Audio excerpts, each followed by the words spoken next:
spell. I type a couple more messages. You can see that the live feed is message, which means it's connected. I want to wait maybe like, we're going to go to the chatbot tab on the left-hand side. We're going to turn off the chatbot, give it like a second. Now we're going to turn on the chatbot. Let's go back to YouTube. Now you can see that Botrix has posted the message, which means it's connected to our YouTube chat. So we can go back to the first tool that we got. And if for whatever reason you go to click on it because you minimized it and it's not there, all you have to do is go to this little arrow in the bottom right, show hidden icons, and then go to this little Twitch chat overlay bubble, right click, and hit reset window. And you can hit no on show settings and you can get your window back. So as you can see, it has our YouTube chat right here. And just to confirm that, I'm going to go to YouTube and type a few messages. I'm going to go in the chat and type testing 1 2 3 or 2 3 4 because I can't spell. And type a couple more messages. You can see that the live feed is getting posted in there. But the thing with YouTube chat is that sometimes it is delayed. That's just how YouTube chat is. It's kind of wonky. So as you can see, it just did a chunk of messages because I spammed the chat, but we still have that live chat. But essentially how this is going to work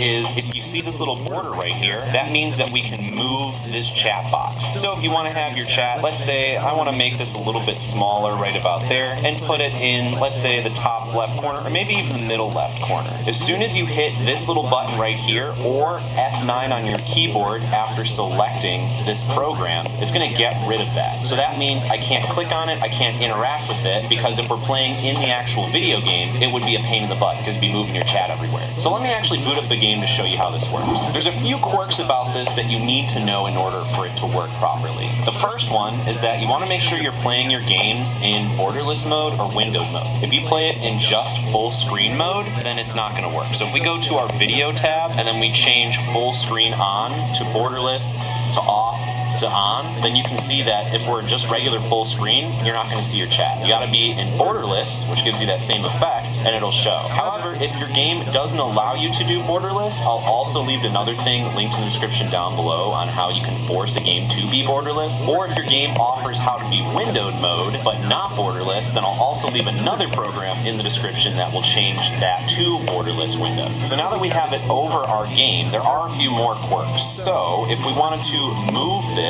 we're going to have to Alt-Tab into that little program we have right here. So we're going to press F9, and it's going to get rid of this border as well. But if we try and press it again, it's not going to do anything because we have to Alt-Tab back in and press F9, and it's going to bring back the border for both of these in case you want to go and replace it somewhere. You can also right-click on this little tab at the top and change the zoom level in case you want it to be larger. But you can also customize more of your chat in the Botrix chat widget. However, you're going to have to replace that little widget URL that we posted in here if you make any changes. But once you find a good place, you'll just hide that and then you can minimize that. But if you're having more problems, an easier way to handle this is to go to your little Windows home bar, go this little arrow, and then right-click the chat widget overlay thing, and then you can hit exit to close everything out, or you can reset the window or hide and show borders, because that's a lot easier to use. But if you want to know how to abuse this free tool to grow your YouTube channel, watch this video to the side of me. My name's Cody, and I'll see you in the next one.